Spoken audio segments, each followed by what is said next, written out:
The 2024-25 Premier League season is over and it was an absolute belter. Plus, SunSport's record-breaking football show, Tactics Exposed, completed its very first full season in this very studio. Dean Scoggins is the genius tactical brain behind the show, and although he's headed for the beach already, he's identified his top 5 tactical tricks of the season, and this video will look back at how Manchester City, Arsenal, Chelsea, Liverpool and Tottenham employed them to maximum effect. In at number 5 is the Gunners, and despite another trophyless campaign at the Emirates, there were some serious positives to take. And in this clip from December the 5th, the day after Jurriën Timber and William Saliba both scored from corners to help Arsenal to a 2-0 home victory over Man United, Deano got super excited as he explained why Mikel Arteta was being hailed as the new Tony Pulis, as his side cemented their reputation as set-piece kings. Deano, the jigsaw puzzle, talk to me. Yeah, so we've got the 3 T's first. So let's assume they've got that right, okay? The timing and the trajectory being the absolute key to it. But then you've got the runners from the back post, okay? So they're then running from the back where they create this sort of love train at the back post, and then they go to the front, than one person. You're just trying to lure me into singing again. I'm not doing it 3 episodes in a row. I did say if Man United won, I'd sing. So yeah. Unfortunately, we didn't get there. But yeah, so they get that love train at the back post. They run to the front, other than one person who we'll come back to in a minute. And then what they do is they slot in. So if you think there's 4 defenders in that front post area, generally 4 or 5, the man at the front post, they don't get in front of. They have someone behind it. And then after that, they slot in, one in between each gap. And they make sure that they run along and slot in those gaps, one in between. What that means is, if you miss the man at the front post and then create that jigsaw, your man is first up in the air. Then the man behind him can't win it. And then your next man jumps and the man behind him can't win it. So basically, if they get it right, you pray. And if you haven't got it sorted out at the front post, and so into a jigsaw line, and then what they do is they jump in sequence. Sounds simple. It isn't simple, because in the game you can't see the ball there. You know, anyone who's been a defender in that zone, in that 6-yard box with 8 6-foot-plus guys all in that area, you know you can't really see it until it comes to you. So they're trusting each other. They're trusting the delivery. They go to the man who goes at the front. First one jumps. As soon as the man in front of you jumps, you jump. So they create this sort of cascade of jumpers as it goes, and then one of them's going to get their head on it. And then, again, you pray. Well, that's the thing as well, Deano. We've noticed before, haven't we? As soon as Arsenal started doing that trick, you immediately see it. You don't always see these things when you're in stadiums watching games, the things that you're so good at noticing. But with that, it was so obvious. It's like, what are they doing over there? Oh, hang on a minute. And they've done it a few times now, and even that trick where they put 2 players in between one gap just to give them... If they identify who the weak point is, they'll send 2 in there. But as long as they have at least 1 in each gap, they are in charge of a situation where you want the defending team to be in charge. Spurs fan Deano praising Arsenal through gritted teeth there. And at number 4, we took a look at another of Tottenham's bitter rivals. On December the 9th, the day after Chelsea twice came from behind to win 4-3 at the new White Hart Lane, with Enzo Fernandez playing a starring role. As well as scoring the Blues' 4th goal, the Argentine midfielder was vital in leading an in-game tactical shift for Enzo Maresca's men. Point number 1, Deano, the double Enzo. You love calling players by their first names. I can't do it today because there's 2 Enzos. Exactly that, that infuriates me, as you know. But Maresca and Fernandez, of course, which one do you want to talk about first? Yeah, so it was a Maresca switch, and what happened was there was an injury, and they called Sanchez over, and they changed it then. And it didn't happen just at half-time when they took off Lavia. It happened before half-time. And Enzo Fernandez, right, getting the right way around, Enzo Fernandez started to drop back into the inside left position to give them an alternative out ball. Because realistically, they were 2-0 down. They could have been 3 or 4-0 down. And then maybe if those chances had been taken by Spurs, we'd be having a very different conversation this morning. But they found a solution, and that was Enzo Fernandez. So in the first half, he was dropping in a much deeper position to give them an alternative out ball. Half-time, they take Lavia off, and then they sort of abandon their box shape and play Enzo Fernandez and Caicedo back in midfield, and they just look more settled. He had the most touches of any player. He had more forward passes. He was switching the play, and he was just fantastic, absolutely fantastic. And Deano, we'll see his touch map here as well. And that shows something quite interesting. It kind of backs up what you're saying, doesn't it? Yeah, and he gets the ball mainly on the inside left, but not just, if you imagine in the beginning, he's meant to be furthest forward of the midfield. And so you can get that most of his touches are in the opposing half. But there's this shape where he's come deep to collect the ball. Yep. And he's given Sanchez and Colwill and Cucurella another option to get him out of that scenario. So he solved it. His movement off the ball is brilliant. His understanding of what's happening in game. Yep. And if you're a manager like Enzo Maresca and you can see it, we could see it watching the game. And if you're a manager who can see that, but you still need a player to carry it out for you and to get you to that point. And Fernandez did it just brilliantly. He really is one of those players. I mean, he's showing it going forward as well, right? The goal was fantastic. And he was getting quite a lot of grief early in his Chelsea career, wasn't he? £105 million. And one thing you've noticed is how much of lots of the unselfish stuff he was doing. On a previous Tactics, you spoke about how he just does a lot of running constantly in that sort of vertical inside midfield channel, just in order to distract other midfielders. Do you find that he's sort of most impactful and effective, especially in this game, on the ball or off it? This was much more on the ball, but he did both. Look, the transfer fee's the transfer fee. It's not his fault. It's not his fault Chelsea spent £100 million on him. And he found it difficult to adapt to the Premier League a little bit. But now he's got a manager and the two of them have got an understanding between each other of what they want from a game. Yeah. And, he came on in a game earlier in the season and he a beautiful little touch pass. It's 9 goal involvements in the last 6 games. Yeah. So he's not just off the ball, obviously. He's doing it on the ball as well. But yeah, I mean, in the second half as well, especially, they had a plan that they were going to stop a doggy getting forward and they pinned Neto out on that side. And that meant, that Fernandez was switching play. It was fantastic. Yeah, well, we'll move on to point 2, Deano. But one thing I will say about Fernandez, I think Chelsea fans are absolutely loving him at the moment. And it's quite rightly. I think unless people are watching Tactics Exposed, other fans of other Premier League teams still haven't quite appreciated the value of Fernandez yet. Yeah, I don't think they'll mind that he's going under the radar because, I mean, he's been man of the match in about 4 out of the last 5 games, if you ask me, for stuff on and off the ball. Now, that one was not a game that Deano was in a hurry to evaluate, as far as I remember. In at number 3, January 25th, just hours after Manchester City came from behind to beat Chelsea 3-1 at home, and just 2 days after City coughed up £64 million to sign Omar Marmoush from Eintracht Frankfurt. And the Egyptian made an instant impact on his debut, with Deano blown away at how his arrival enabled Pep Guardiola to totally reinvent his tactical approach. Tiki-taka, not tiki-taka, but quick attacker. Talk to me. Yeah, Omar Marmoush, what a signing. I knew a bit about him actually from the Bundesliga because we've got a couple of big Bundesliga fans on SunSport and they talk about him a lot. He had 34 goal involvements over the last 12 months. He's just a electric. In his interview before, he said, I'm dangerous. Like, boy, is he dangerous. Yeah. And what I really liked about him, now we'll come on to City's new shape in a minute and the way that Pep reset them up. But there was this really clever thing he does with his runs forward, and City didn't quite get in tune with him early on, okay? So it was a bit like, when we were kids playing football and you were first learning the offside law and your quick winger would always be offside. And the manager would go, you don't need to be on the line. Yeah. You're quicker than him, so just start in behind. So Marmoush, what he was doing is starting 3 or 4 yards onside from Reece James. Not level with him, starting onside. And he basically points where he wants it. And it's like, now I'm in a race. And Reece James is quick. But Reece James was then, after the first one where he got beaten, was thinking, I need to go when he goes. Yeah. And so therefore he's not going to be offside. The only times he was offside early on were because City didn't release the ball quick enough.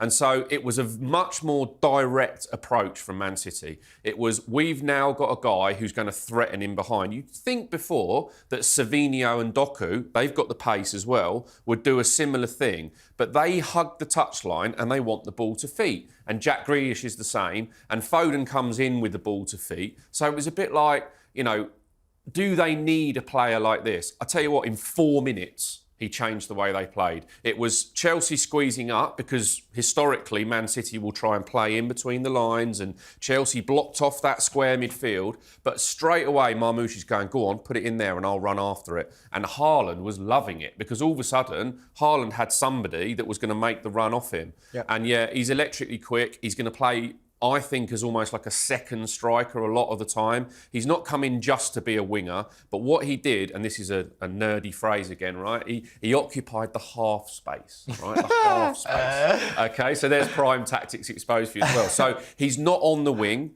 He's not in the second striker position. He's halfway in between the two. And what that means is that Reece James, as the fullback at Chelsea, was unsure. And it's what we talk about before, putting that seed of doubt in a defender's mind. And obviously we know that Chelsea like to invert their fullbacks. So then that made even more of a decision for Reece James, is because he's got Guardiola going up the outside and he's got Marmoush running in behind. And so he didn't have a bad game, Reece James, but positionally he was slightly unsure. So yeah, Man City stopped with the little one touches in midfield and keeping possession and moving the ball. It's quite interesting for me because it feels like you're talking about he's occupying the half space. Ultimately, you're sort of harking back to like the 50s or 60s and calling it an inside forward, yes, right? That's yes. effectively. I think we should start that again on tactics. Yeah, and a bit like 90s big man, small man as well. That's the next thing I was going to say as well, is that everyone talks about Pep and how, you know, his style of play, but ultimately football is about pragmatism. Pep was only so successful because he was the first one to do all that, wasn't he? Now everyone else is trying to play B-Tech Pep ball, basically. So now it's on Pep, and he's obviously aware of it, to reinvent himself again. But it does feel like what we're seeing a lot, and what we're talking about a lot in Tactics Exposed this season, feels to me like a lot of the time we're talking about how teams would set up in the 90s. Yeah. Like you're talking lots about 4-4-2s. And again, all three of City's goals against Chelsea were as a result of really direct balls into a big lump up front. Yeah. Obviously, he's It's magical. not, and let's be clear, this is not long ball. It is a long pass, but it's not. This is not like play it to a right back and hit a big diagonal and everyone moves up the field. It's not Sam Allardyce. It's much more nuanced than that. 7 goals and 2 assists in the end from Marmoush, with many naming him City's brightest spark in an otherwise disappointing season by their standards, of course. And it's hard to imagine he's not going to be a vital part of any big-time bounce back next season. Anyway, let's look at number 2. Liverpool won the league at a canter in the end after Arsenal basically handed it to them on a plate. But their quadruple dream was officially ended by Championship side Plymouth Argyle, who beat the Reds 1-0 at home the very day before we shot this episode. Despite the doom and gloom, though, Deano was well impressed with an Arne Slot trick, which had him convinced was going to change offsides forever. Right, Deano, this one, like you say, you've been sitting on this for a long time. Liverpool's offside-buster. You've been chomping at the bit to do this one. We've finally unleashed you on Tactics Exposed. And, to be honest, I'm excited. Talk to me. What we talk about a lot on Tactics Exposed is how teams move formations in defence and attack, OK? So Liverpool, very similar to a lot of teams in the division, end up in like a 3-2-5 shape in attack, OK? Be that a fullback going in or, you know, or a midfielder dropping and the fullback's going on. So that's fairly simple. The bit that's the genius is that they're using runners off the ball to bust an offside trap. Yep. And these runners don't want the ball, and these runs look wild, OK? So it's either Trent Alexander-Arnold one side, it could be Szoboszlai on the inside right. It's very, very often Andy Robertson, and I think it's when he's nearest to Arne Slot at Anfield, nearest the dugout, and he gets shouted to go, or Virgil van Dijk goes. And it's an absolute lung-busting sprint of about 40 yards from inside his own half behind the opposition defence. Yep. And he doesn't want the ball. So why is he doing it? Yep. He's doing it to force the back line back and then make what is normally a perfectly straight back four line all jagged, which means Liverpool players, the attacking players who want the ball, aren't offside. And it sounds pretty simple when you put it like that, but teams are not working it out. And we'll show some grabs, we'll show some examples from 3 or 4 different games in the year where you end up with a left back who is deeper than the rest of the back four, or you end up with a centre back who's tracking a full back running forward, which then all of the other players who are following their centre back in the back four, because they're supposed to, then drop deeper. And then there's 2 things. One, you're playing Mo Salah and Diaz onside. And secondly, you're creating this gap between midfield and defence. Yeah. So there's more room. So for there's the more tens room to for play the in. tens to operate. So it's a really, really genius, amazing tactic. And when you see it happen, you think it's almost like old school computer game where there's been a glitch and one of the players is just running up the field and just legging what are you doing it. there? Where's he going? Or your mate on a Sunday morning who gets delusions of grandeur and just goes, diving You're up a the right field. back, mate. Stay there. But honestly, it's a plan. And, they've done it with Conor Bradley when Trent Alexander-Arnold has been injured. Robertson does it absolutely fantastically well. I mean, it helps having, Virgil van Dijk right next to you and having security. You can afford doing that. And also, what it means is that because Gravenberch plays in that pivot position now, that means that if it doesn't quite go right and the ball is given away, then Gravenberch will come over. But the sole plan for it, they scored a really good goal against Manchester United at Anfield, where it was exactly the same thing, and it was Robertson again who actually got into the left striker position, and all it took was 2 steps from the centre-back to be out of position. And then it was Gakpo who went in on the left and Gakpo was onside. And in a VAR world, this is changing the game for Liverpool. And we'll show the table of offsides. And Liverpool, when you consider that they are up there for goals scored, obviously, they're top of the league. They're up there for passes in the opposition third, obviously, because they're right at the top of the league. I think it's only Bournemouth who have made more forward passes in the attacking third than Liverpool. Obviously, they've scored loads. Obviously, they've got Mo Salah, Darwin Núñez, Diaz running in behind. They should have loads of offside, but they don't. They're like 3rd or 4th bottom in the league, and they are beating the offside trap. See, there's a few things on that, Deano. I find that really, really interesting. But first of all, it feels like it's really important for it to be one of the fullbacks because they will be a player for whom the defenders haven't prepped for in the week. So it's nothing more, is it really, than a confusion tactic? It is, yeah. And even if... so first of all, it's like you'll have defenders going, what the hell's Robertson doing here? I'm a centre-back. I shouldn't be marking him. And also, you have that...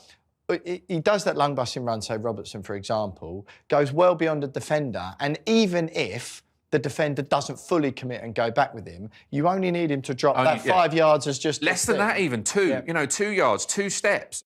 I'm not sure if the Reds quite broke offsides forever, but I'm not sure Arne Slot will care either. So we come to number 1, and in a surprise to absolutely no one anywhere in the world ever, it's Tottenham Hotspurs and their wheels of chaos tactic that so impressed the famously Ange-in Dean Scoggins. The Aussie and Deano were just about vindicated in the end after Spurs won the Europa League, but on January 13th, heading into the North London derby, the Arsenal won 2-1. At best, the jury was still out. Talk to me about the organised chaos and how Tottenham, Ange may have tweaked his approach based on his latest. Yeah, it really is. Everyone thinks it's a really wild way of playing. And obviously that's because they've scored loads of goals. They conceded plenty from silly mistakes and where they give the ball away. But they have really been hit by injuries. Let's not get away from this. Ange has a very rigid structure that the players have to play within. This is not just about go out there and go all over the place. Yep. And I look at these two Tottenham sides as 2 wheels. Yep. Okay, they've got 3 players each side. These are the wide sets. These are the wide players, So you've got maybe, let's call them 8s, one side or the other, and that could be Maddison one side and Kulusevski the other, or Sarr one side and Maddison the other, if Kulusevski does play right wing. And then you end up with the 2 fullbacks, the 2 wide 8s, and the 2 wingers, and they operate together. They don't really cross over very much. They operate in those positions where if the left midfield player comes in deep to receive the ball, the 8 goes in there and then the fullback will underlap. So they operate as 2 3s. They don't really go across the field very often to those. Right. They go up to the back and round the outside. And it's very rigid. Ange does not want them crossing over and drifting over into other positions. Although those fullbacks go forwards, they occupy inside positions. Yeah. It's not like inverting where they just go into midfield. They go much more into sort of a number 8, number 10 position because they're interchanging with those around the outside. It is rigid and it's based around a ball going out to the wing and then there being able to be a first-time ball in behind. Yeah.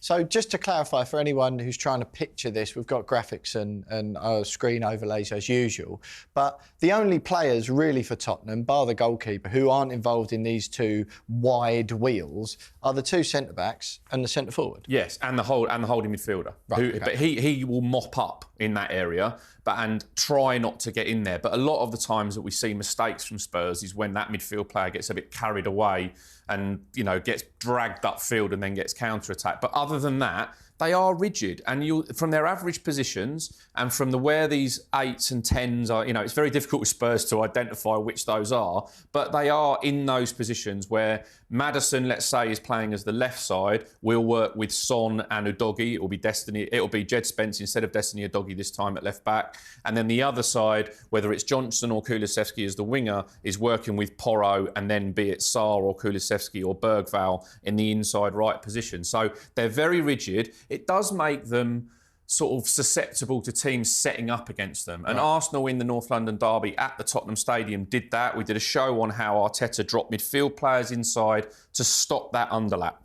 Well, there we have it. Those were the top 5 tactics of the season from SunSport's tactical guru, Dean Scoggins. And from both of us, thanks so much for all your support this season and for every single view, interaction and comment. We both love you all. Tactics Exposed will be back next season, but make sure you're subscribed to SunSport's YouTube channel in the meantime so you see what we're up to over the summer. And Deano and I may be back sooner than you think.